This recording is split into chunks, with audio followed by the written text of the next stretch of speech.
Eccoci qua,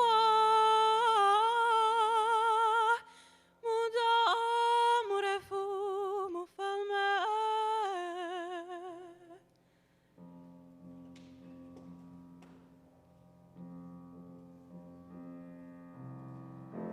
Yeah, yeah, and the wind is talking.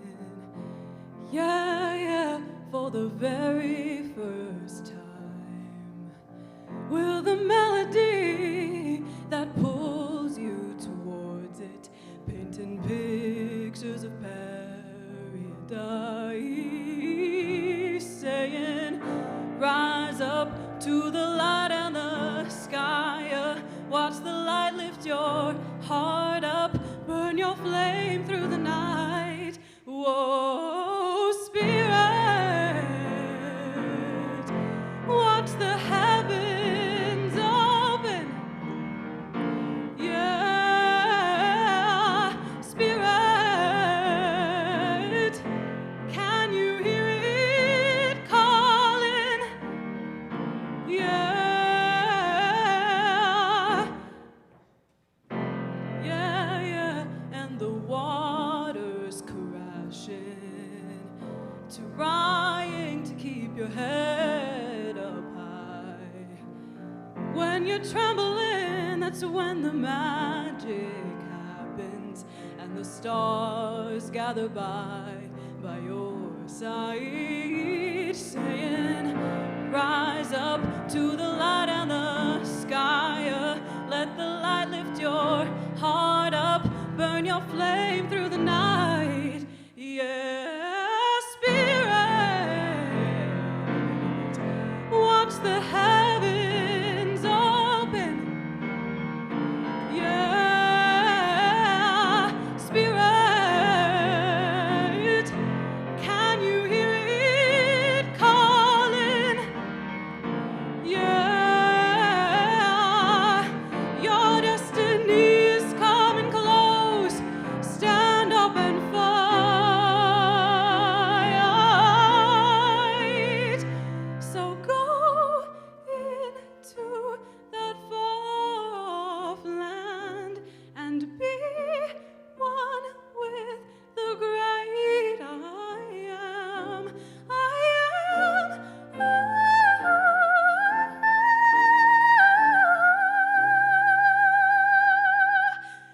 Whoa, spirit, watch the heavens open. Yeah, spirit, can you hear it calling? Yeah, spirit, watch the heavens open, open. Yeah,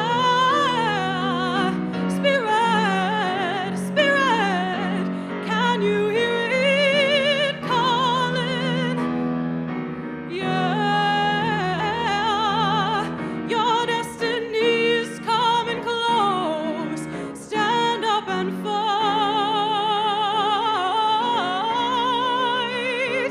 So go into that far-off land and be one with the great I am.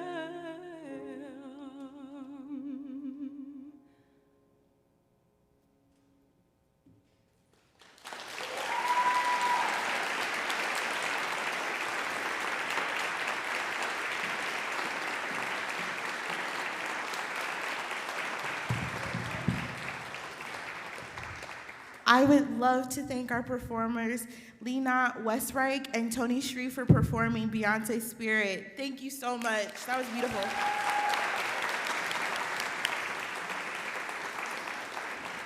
Oh, and Sarah Best for the assist with the piano.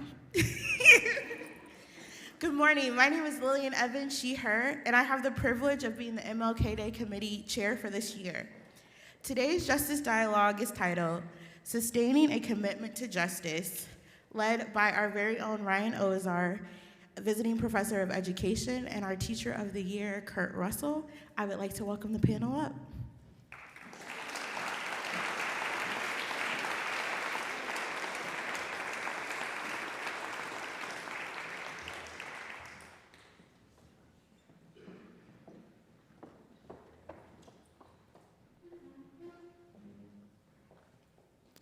Hello, I'm Yakiria. I use she, her pronouns. I'm from Atlanta, Georgia, and I'm double majoring in elementary education and religious studies.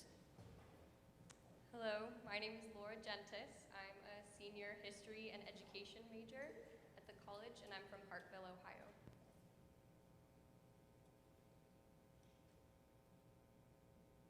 I'm Ryan. Wait for light.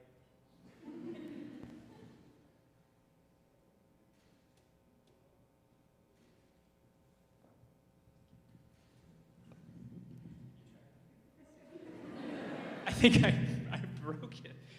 Hello, Ryan Ozar, he, him. I have the privilege of working in the education department here at the College of Worcester. And I also am very honored to be able to introduce our guest here and to hang out with students here and with all of you. So thank you for taking the time to be here. I think we have some acknowledgments and thank yous, definitely for the people and the labor in the past that provided us the opportunity to be on this land, people that are no longer walking it, and that put their efforts mostly unknown and unrecorded. And then there's people that stayed on this land and then gifted it, locals that gifted us to the college when it once burned down.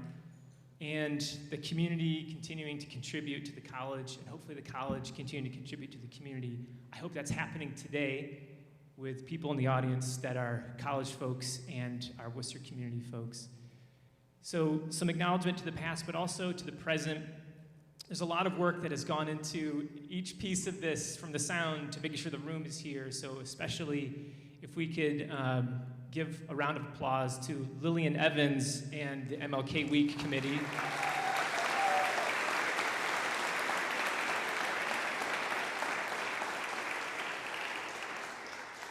Also, the Marketing Communications Department have worked very closely and helping us to have Kurt here. And also the organization that is allowing Kurt to come here, because Kurt is now, as the National Teacher of the Year, this is done by the Council of Chief State School Officers. So thank you to them and thank you to Kurt for being here. So also our speaker today is Kurt Russell, a 25-year veteran of the classroom. Kurt Russell was first inspired to become a teacher in middle school when he encountered his first black male teacher. Now as the 2022 National Teacher of the Year, he plans to advocate for classrooms to better reflect the students within them, from a curriculum that reflects their backgrounds and identities to a more diverse teaching profession.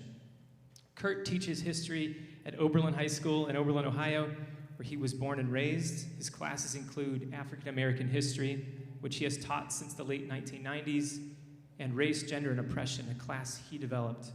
He also serves as the faculty advisor for the student-led Black Student Union, whose work has led to positive impacts for students across racial groups. In addition to his classroom and extracurricular duties, Kurt is the head coach for the school's varsity basketball team. He sees basketball as an extension of the classroom and a place where young people can learn about working together and how to handle both adversity and success. Kurt holds a Bachelor of Arts degree with a major in history and a minor in Black Studies from the College of Worcester, class of 1994. Hey-o, that's right. And a Master of Education in Curriculum Instruction from Ashland University. He continues to take courses in child development at Oakland City University. He was previously recognized as Teacher of the Year by the Oberlin Heritage Center and the Oberlin chapter of the NAACP, and as Lorain County Basketball Association Coach of the Year and the Northeast Ohio Coach of the Year. Kurt lives with his wife, Donna, class of 96, College of Worcester grad, in Oberlin. They are the parents of 2 adult sons, Kurt Jr. and Corey. Kurt enjoys reading, nonfiction, and traveling a lot, okay? So Kurt is, within a year, is doing hundreds of engagements as a part of this gig as National Teacher of the Year, so we really appreciate you being here. But we can't really get going unless, and when we have seniors that are in education, we actually have to start out with this, because this is the way that's really gonna break the ice. which is about IS, okay? So you don't get seniors within a 3-foot proximity without them mentioning something about their IS.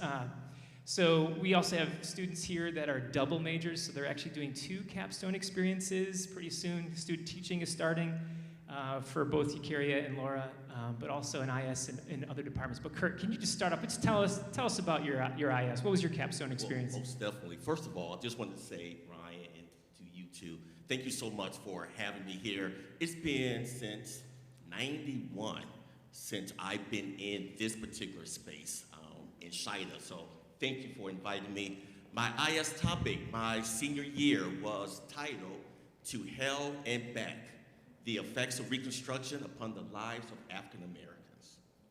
Dr. Karen Taylor was my IS advisor. Yes, so to hell and back, and I tried to make the argument that Reconstruction, the period of Reconstruction, was as much of a detrimental to African Americans as previous years, period. So that was my IS topic. So I know Ryan mentioned this in the bio, but could you tell us a little bit more about what made you want to be a teacher? Well, great question. Really, there's 2 stories, if I could share with everyone. First story, my kindergarten teacher, her name was Miss Francine Toss, a middle-aged white woman. And let me explain the demographics of Oberlin. So Oberlin, maybe 40% student of color. My kindergarten class was maybe 18 students, and there was probably 14 of the 18 students of color. So imagine in the late 1970s that this lady one day decided to read a storybook. I'll never forget it. The storybook, she opened up the pages and she said, I'm going to read a story about this young boy. And as the picture book was turning its pages, automatically I was drawn to the story. The story was about Martin Luther King Jr. Now, this is before Martin Luther King Jr., this iconic figure, before the national holiday. And Ms. Toss was intentional about introducing a book that represented her students. And so from there, I was intrigued about learning, because learning was real. Learning was personable, because Ms. Toss made it that way. And she didn't have to. But she went outside of the curriculum, went outside of her comfort zone to make sure that her students felt a sense of humanization in the classroom. And then my 8th grade teacher, Mr. Larry Thomas, the first black male teacher I ever had. And looking at him, I saw myself. So his image, his representation in the classroom gave me that inspiration to become a teacher. So those are the 2 stories that really allowed me to go into this profession. All right, so going back a little bit, because you just talked about your IS. Yes, So you teach a class called Race, Gender, and Oppression. yes. How did this class come into being? How did you develop it? I'm curious to know if your IS influenced it at all. And then, were there any challenges you faced creating and developing this class? To answer the question about did the College of Worcester introduce that, the answer is yes. Most definitely it did. Because I took a course through Dr. Osei. It was called Africana Politics. And through that class, Dr. Osei introduced many other topics that dealt with politics, not only in the continent, but also here in America. And so I was thinking to myself, and I created Race, Gender, and Oppression at Oberlin High School in 2008, because I felt a need to make sure that all of my students saw themselves in the curriculum. And so Race, Gender, and Oppression really started here at Worcester. And the course deals with topics such as the gay rights movement, women's studies, Black Lives Matter, economic oppression. So we have units that we touch upon to make sure that every single student that walks in room 200, that's my classroom, room 200, will find that the lessons represent themselves. And that's the key behind it. Have I had any pushback? No. I'm from a place where the community is very forthcoming, the community is very welcoming, and our parents at Oakland High School are really engaged about what we are trying to do to transform education. So you have a room 200, and we've got two people who are about to go into student teaching, and they don't have their own room yet. And that sounds cool. And I'm thinking, and you just said, like, I can get in there. I imagine you can close the door if you want to. And we've got this is a whole room of educators, people that are working across the campus or in education classes. I know I see some ed students or people taking ed classes. How does one determine what is kind of safe, and how do they know? I mean, you've got these years of experience. What can you impart on these two and the rest of us to understand until we get to a spot where we can really read, like we've got our own room 200, that we know the parameters, we know, how do we know what's okay to cover and what isn't? I think for someone who's going into education and someone who's been in education for 25 years like myself, there has to be some values that you hold to be true. And I believe every single person that is interested in becoming a teacher, we have to share the same value. And that value is making sure that it's student-centered, that everything that we teach, everything that we do is student-centered, right? And so what does that look like for me in my classroom? Student-centered represents that I humanize each and every student that walks in my classroom, right? And I value their experiences, and I value who they are. And so the narrative that my students bring to the classroom is the narrative that I have in my curriculum, right? And so a lot of times we get confused about what's curriculum and what should it look like. See, curriculum to me is more than just benchmarks. It's more than just we have to cover this because the state of Ohio says to. Curriculum are just stories, right? It's stories. So I teach history. So if I'm teaching about the Federalists and the Anti-Federalists, then I must make sure that I tell the story of that. And how can I do so in order to engage my students? Well, I have to make sure that they are relating that period to their own existence. So it has to be a relationship part. Because if not, students are going to tune out. Right? You're going to tune out. So you have to be able to engage students by making sure that the curriculum is real. It's real.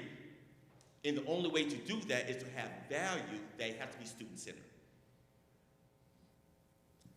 So kind of going off of that a little bit, with everything happening in the schools today, and I'm sure everybody can like form a list in their head, what advice would you give to those who are passionate about education but are kind of nervous about going into the profession?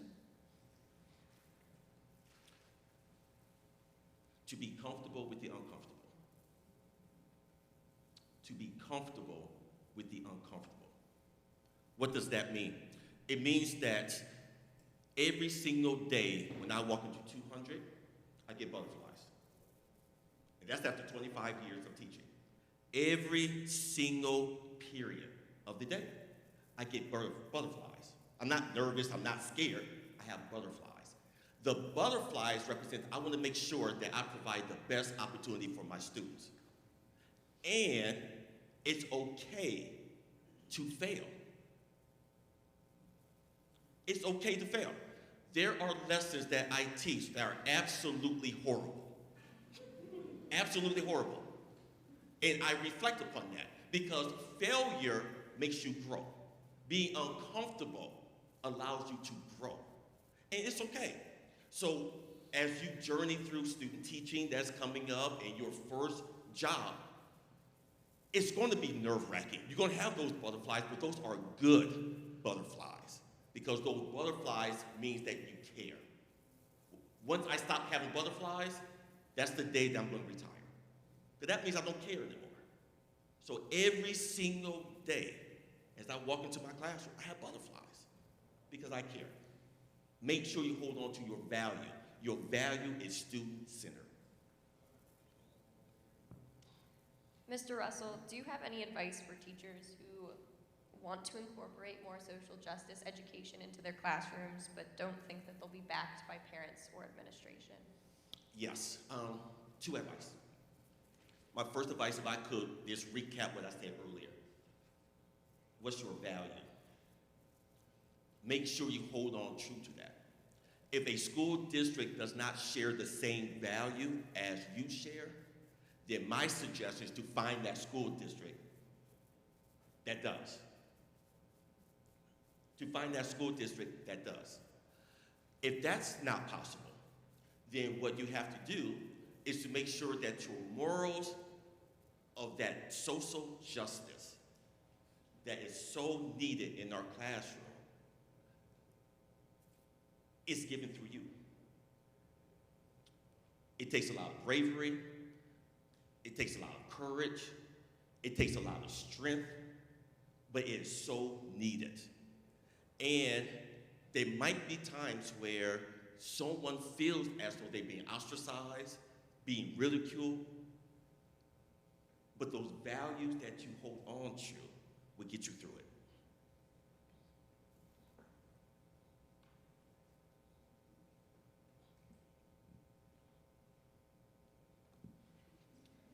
Although everything is smooth with Carrie and Laura, and I'm just like this bumbling person on the edge. Hey, Ryan here from the end of the... So the three of us we had thought of some questions to ask, and we're going through some of these things and decided, there's some topics we want to get to. And when I'm wondering, I'm sensing, Kurt, I just wish, if we could take our little boxes here and bottle up what you have and share it and put it under the chairs for everyone here, because, you exude a lot of confidence, right? And what I'm wondering, and this has come up a little bit in our conversations this week about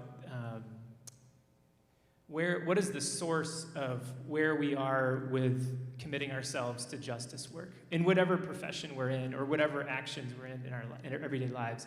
But right now, it just seems that it's pretty easy to find a very demoralizing, dysfunctional example for ourselves or in communities around us or nationally or internationally. And I'm wondering what kind of conversations, when you're traveling the country now and talking to people that, I'm assuming you've got people that are saying I love reaching young people, I love teaching, but this is crushing, I'm having a hard time, things are dysfunctional, I'm not valued for my identity. What are those pep talks that you can give us in this room before we bottle it up and give everyone Kurt sauce or whatever? But what is that? What can we walk away with that helps us navigate dysfunction and feeling ostracized and demoralized? Yes.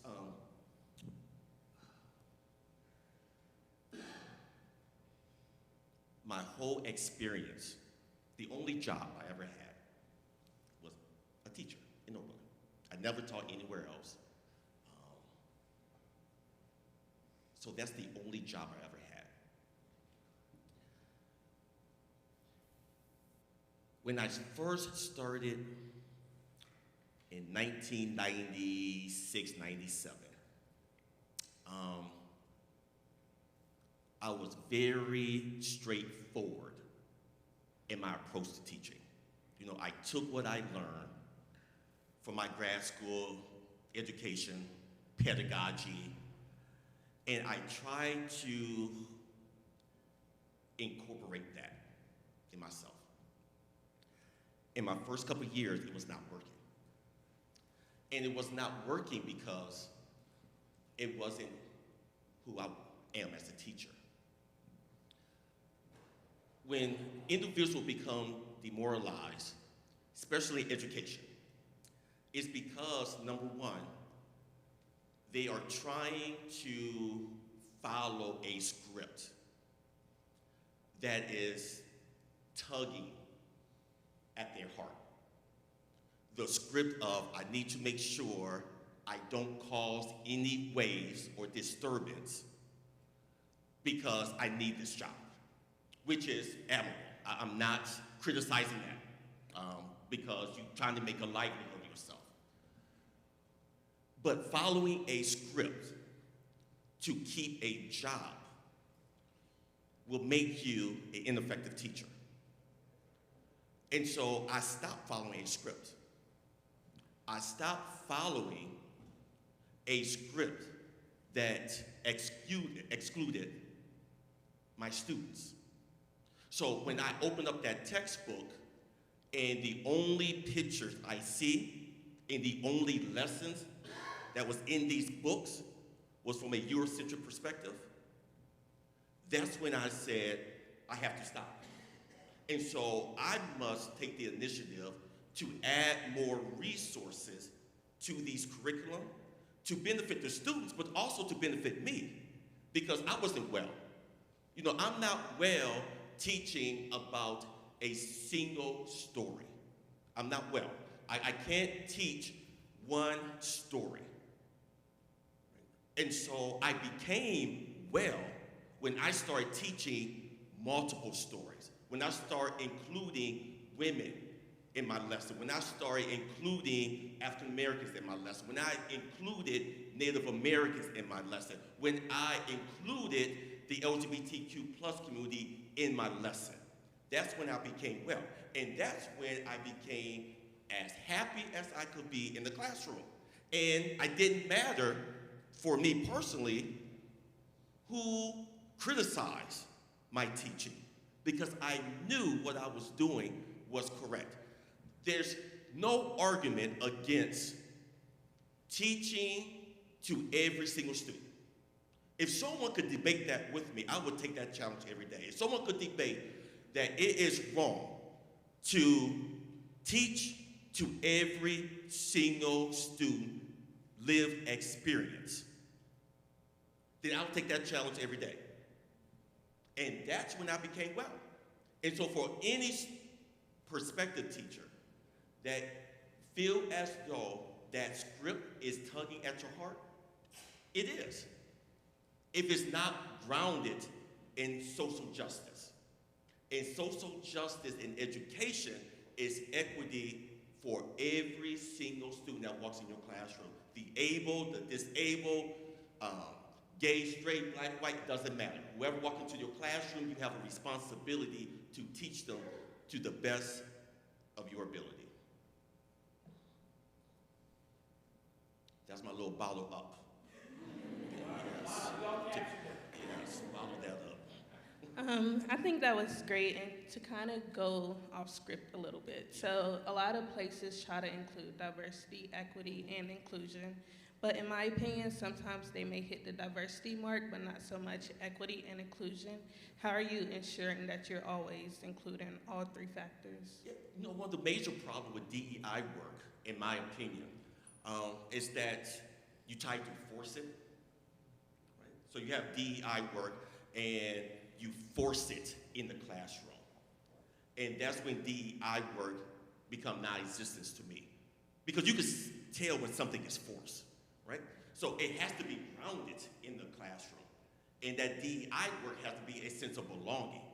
And so if you force DEI, I'm forced into the classroom. So I'm looking at my lesson and saying, okay, this doesn't really relate to it, but I'm going to add it onto my lesson because I'm supposed to, because the DEI work, that's the issue.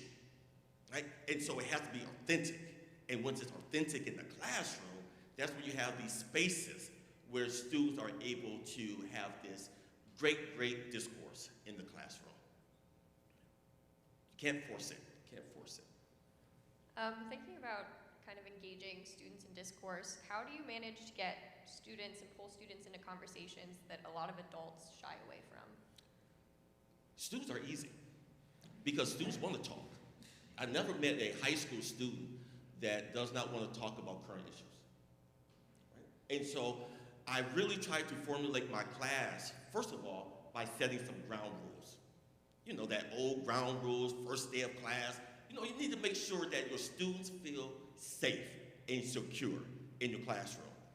Now, Being safe and secure does not mean that you will be exempt from hard conversations or conversations that might make you feel uncomfortable, right? So I have to make sure I tell students that on day one.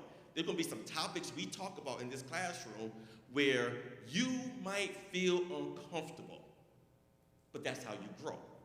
And once you set those ground rules, then students are able to express themselves freely. My race, gender, and oppression class, every Friday we have seminars, Socratic seminars. And I will bring in a reading, a TED Talk, something that is related to the topic itself. And so one of the topics dealt with should trans students participate in athletics, right? And there was a heated debate going back and forth. It was one student who said no, that trans students should not. And that student was being attacked, if I could use that word. Very engaging discourse was having. But the class was so set up in a way in which that student felt comfortable being alone in that conversation. Through that conversation, that student changed his mind. That's the great thing about learning and having these discourses, is that you could have one thought, but through conversation in the classroom, you see different perspectives. And that's what I'm trying to get from my students. Not to try to mold them in a different way, not to try to create a person that is like me. No, I want students just to learn and to grow and to have those tough conversations.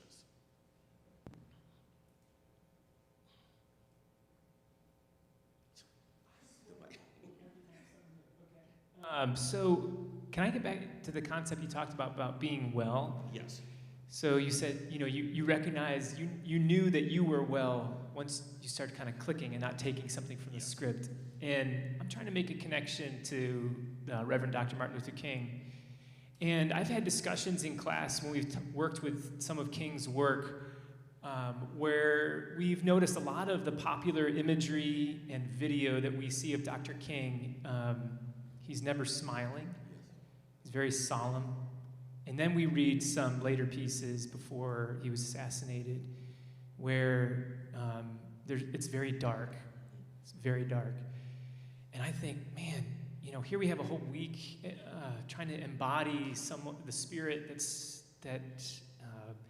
we're trying to embody that spirit now of somebody. And there's also this unwellness, perhaps, or perceived. So I'm wondering, how do you communicate to others that there is a value in yourself being well? Like, how are you comfortable about talking about that? But I'm also more interested in how do you read and go back to and reference Dr. King in your life or in your work as an educator? I'll make that two parts. You can take either one. First one is, how do you communicate that it's okay, like talk about being well or maybe not being or struggling? And then the other piece is, what's Dr. King's impact on your life? Do you mind if I answer the second one? My mother was born and raised in Alabama. So she came from a small town called Linden, Alabama, Marengo County. And when she was a sophomore in high school, Reverend Dr. Martin Luther King Jr. came to her school and she marched with him.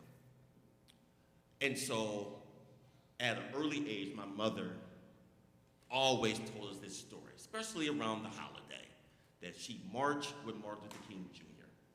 So that always stayed with me. Even on my Facebook page, my profile picture is Martin Luther King Jr. because I think so highly of him. The one thing that resonates with me is that Dr. King was rebellious, and he was a revolutionary. Rebellious because he went against the status quo and revolutionary because he did it with love, right? No, our country, anytime we go against the status quo, it seems as though it's through violence. And Dr. King was totally opposite of that. But as an educator, the one story I'm taking away from Dr. King, 1963, Project C, the Birmingham campaign, where a few months earlier in Albany, Georgia, historians considered the greatest defeat in Dr. King's movement. He went to Albany to try to desegregate. The sheriff of Albany did a masterful job. Instead of really enjailing protesters in a small area, that he did it in the outskirts. So it didn't bring about any type of national attention. And so Dr. King kind of failed at that because Albany was not desegregated. So he went to Birmingham in 1963. And Dr. King was flustered. He was frustrated because nothing changed.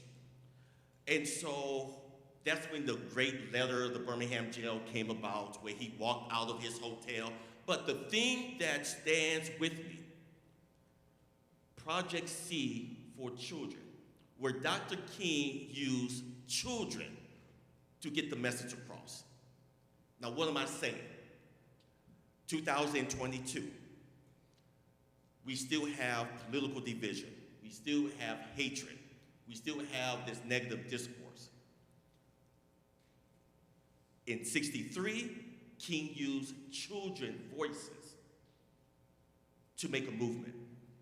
In 2022, teachers across this country are introducing lessons that are using children's voices to get the message across. And that's the great learning experience I'm learning from Dr. King, is that as an adult, I have a mindset, but there's children who could think, who are intelligent, who are strong and courageous and brave, that they too could make a difference. And that's the thing that I'm learning from Dr. King. So based on that answer, I hear the big word of impact. So as the National Teacher of the Year, and congrats on that, what impact do you hope to make on the education system? It's a little selfish of me. I was sharing with someone earlier today. I'm learning more through being the National Teacher of the Year than I believe I'm giving back. This year has been just a year of this learning and growth for me. But if there's one thing that I would like to leave as the National Teacher of the Year, what the impact? Twofold.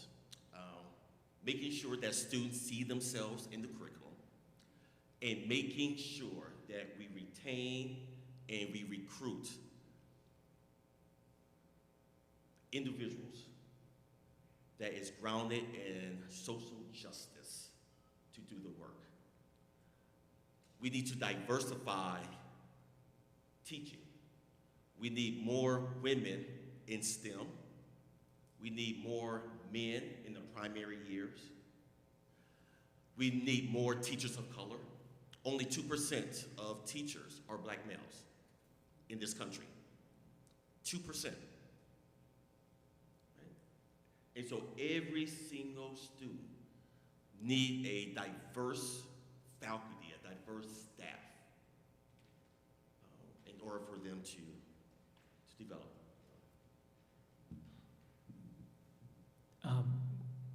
I'm going to jump right after that question, but one thing, Kurt, maybe you didn't know is that we actually had on Tuesday here, we had Reverend Gwendolyn Cook-Webb, who was in Project C here on this stage, marching in the Children's March.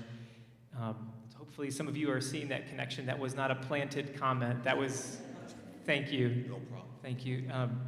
Enjoy the water. We have plenty. I'm curious about you're talking about traveling and representing the National Teacher of the Year. So what you just listed sounds daunting, and there's a number of people here that work in the realm of administration that are trying to hire people to diversify the educational profession and affiliated professions. And the College of Worcester graduates continue for years. The sectors where a lot of students go into education or social and public service, like Worcester breeds people that come in with a concept that they want to help and connect to others, and they leave with this, I think, instilled in them. So can you give us some great stories from being on the road, or where you've heard people talking about successes, or it could be in ways that they have diversified fields, or can you just tell us a wonderful story about traveling the country? Because a lot of us are in here in Wayne County, and it's gray, and we want to know, what is it like out there, Kurt? What's the rest of the world like? What's the world like? Yeah, tell us something beautiful. Well, I tell you what, I was blessed to attend in Philadelphia. It was in November. The Center of Black Education. And they are making grounds in regards to recruiting teachers that is staggering. And they started a fellowship in a pipeline where they are paying, like student teachers, I know you want to hear this, right? So they paying a stipend to student teachers to go into the field. One of the biggest taboos when we talk about education is pay. It's not a problem with me. I talk about pay all the time.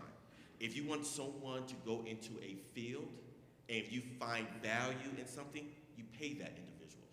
And so if you pay someone, more than likely, that person will continue in that pathway, and that's what this organization is doing. But if I could just take a turn a little bit, if I could pivot, how can you recruit?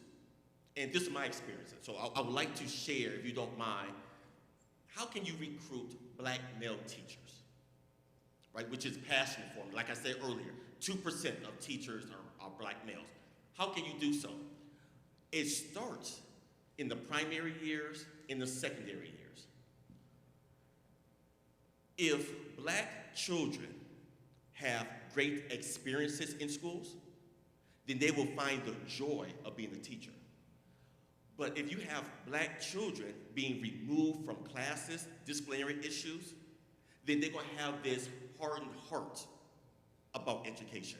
So you can't expect to recruit black males in education if their experiences in the school district has been one of disrespect. So that's where it really starts. So when we remove kids from classroom every single day because of behavior problems, then of course they're going to look at this profession and say, it's not for me. But if we cherish, and which is all students, right? If we cherish their experiences, if we value who they are, if we humanize all of our students, then that pipeline will grow and grow and grow. Why don't we have a lot of women in STEM? Because we never cultivated that, right? We never planted that seed in young women to say, you will be a great mathematician one day. You will be a great scientist one day. Right? But we put people in these boxes. And once we take away these boxes or remove the boxes, then we're going to have this pipeline that's just flowing, flowing, and flowing.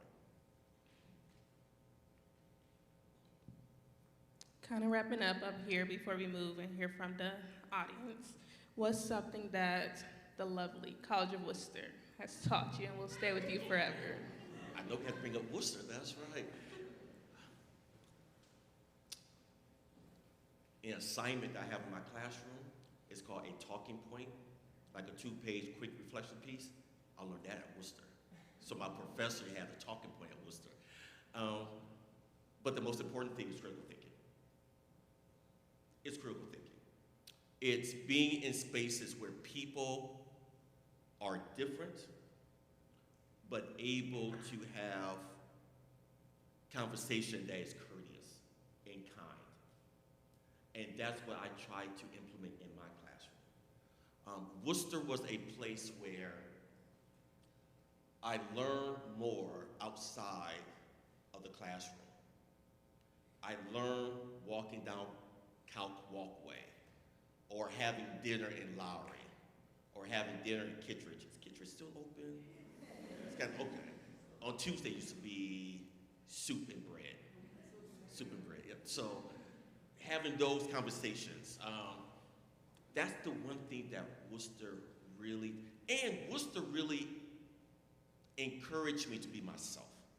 I came at a time after the Galpin takeover. Have we heard of the Galpin takeover? Just want to make sure.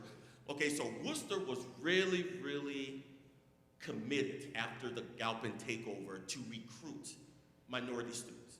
So my class, the class of 94, we came in 90, was the largest contingent of black students.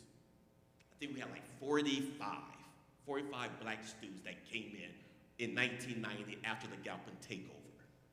And being in Worcester really developed my own identity and who I am, right?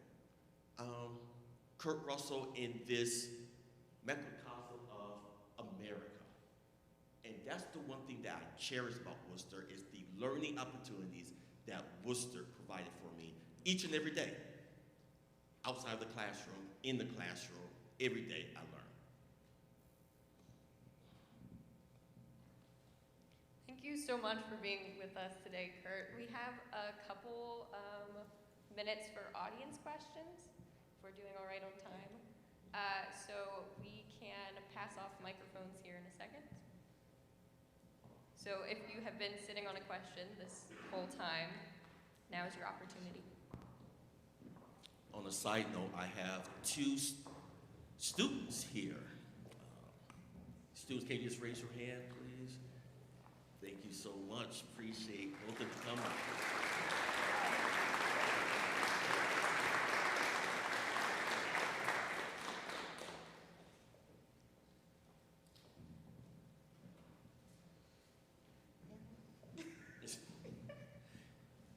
Hi, I am also a student at Worcester.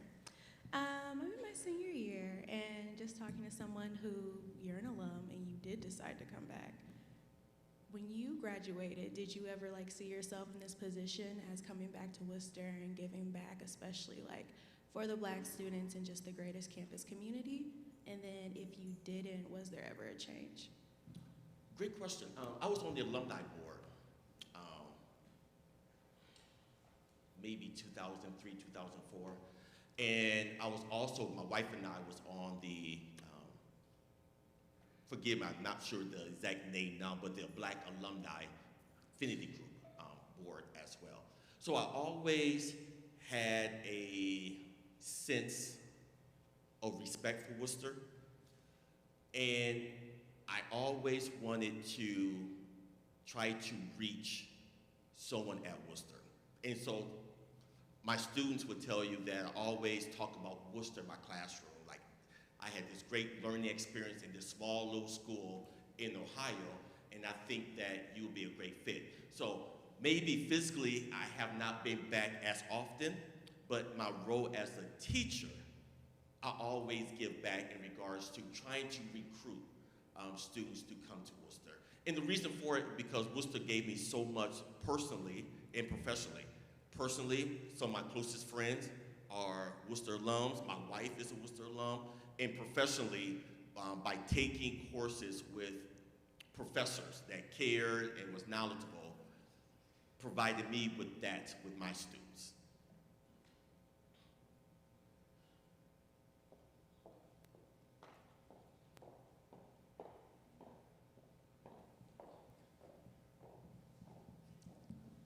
Hi, so I am an AYA Social Studies education major here at the college, and I'm also a non-binary person, and there is a lack of those people, especially in the education field, as teachers.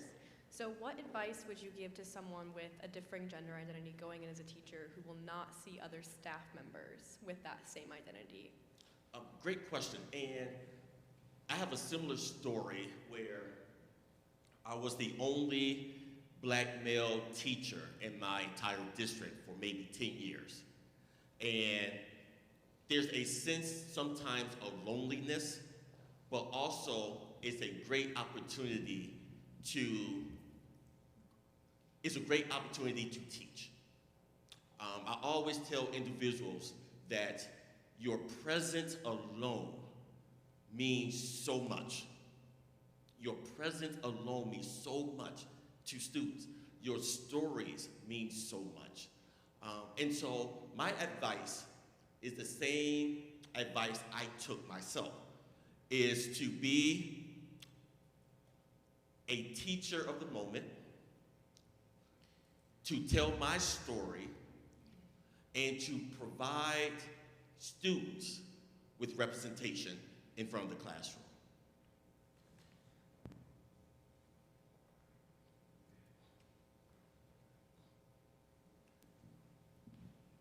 Hi, thank you for talking. This is amazing. I just had a question kind of asking sort of about the current climate around education in this country.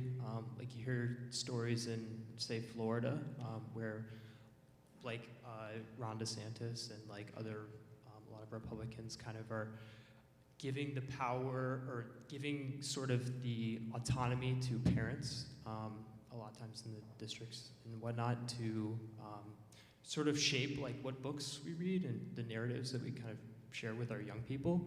Do you have any sort of insight or like any idea of like sort of the implications of giving the power to the parents instead of the students themselves?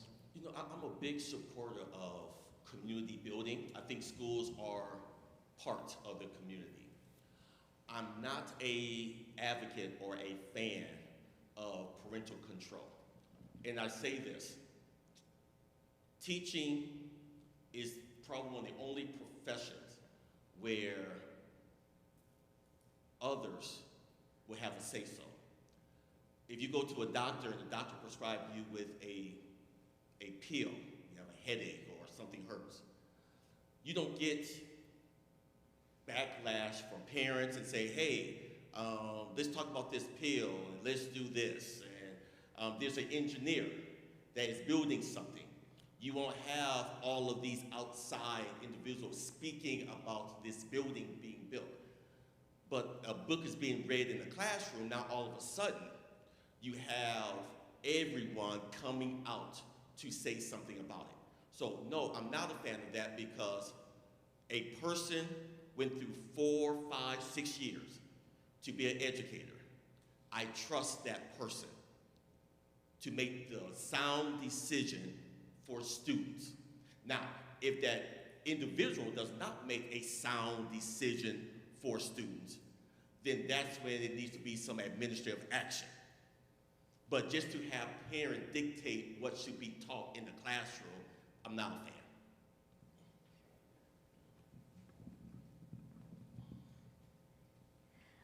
So with your race, gender, and oppression class that you teach, that's like covering subjects that are always changing, that are happening right now.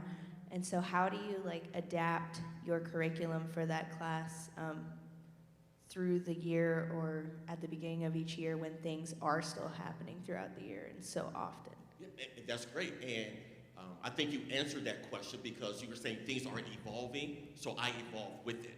And so there's new context, new readings. I bring that to the classroom. And so there's some units where I might not teach that particular semester because of this particular current issue that is taking place. And so whatever I feel at the moment is the topic that my class could learn and grow from and hopefully create a better space for all are the lessons that I will teach. And so when George Floyd was murdered, that's when I introduced the Black Lives Unit to race, gender, and oppression. Right? So whenever there's something that is happening, I try to include that. It's only a semester course, so I have to take something away, but I'm keep evolving. And I will revisit that later.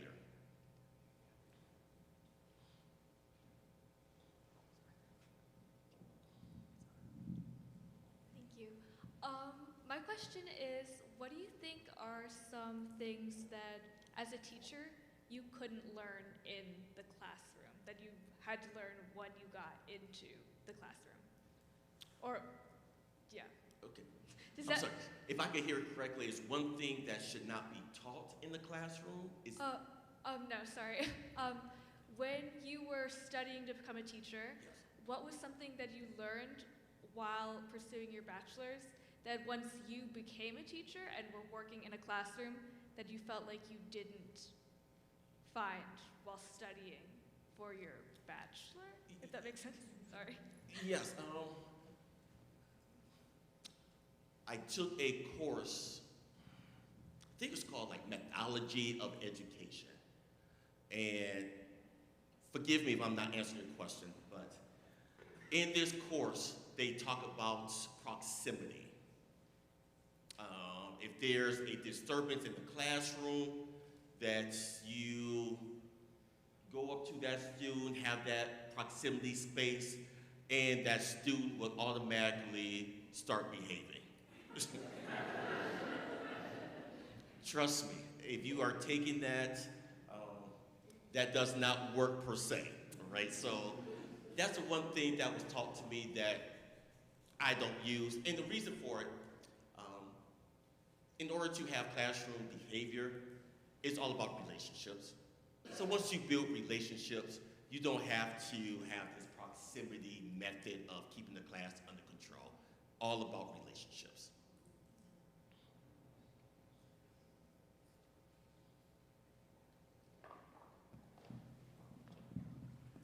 Hi, I'm a student from Japan, minor in education here. I'm passionate about education, but at the same time, I'm so afraid of being into education field because teacher has such a huge effect on student life. Like the word, behavior, presence in classroom affect students a lot, and you don't really see how it affected until they get older. So I just want to have some insight or advice from you about that. Yes. I have students in my classroom that I'm sure do not like history, right? They can't stand history, and that's okay with me. What I try to develop is the wholeness of my students. Does not matter the discipline of the classroom, the course. All students should have two things with them. Number one is that every single student should have a work ethic. Right? Doesn't matter if you're taking English, math, doesn't matter. A work ethic. That's the first thing. And then number two is that all students must be able to think critically. Doesn't matter what course you are taking. That's the effect or impact I would like to leave. Not to develop a history teacher, but to develop a learner. And as long as you have that work ethic and you are able to think critically on your own, that's the impact I would like to leave each and every one of my students. Let's give everybody a round of applause.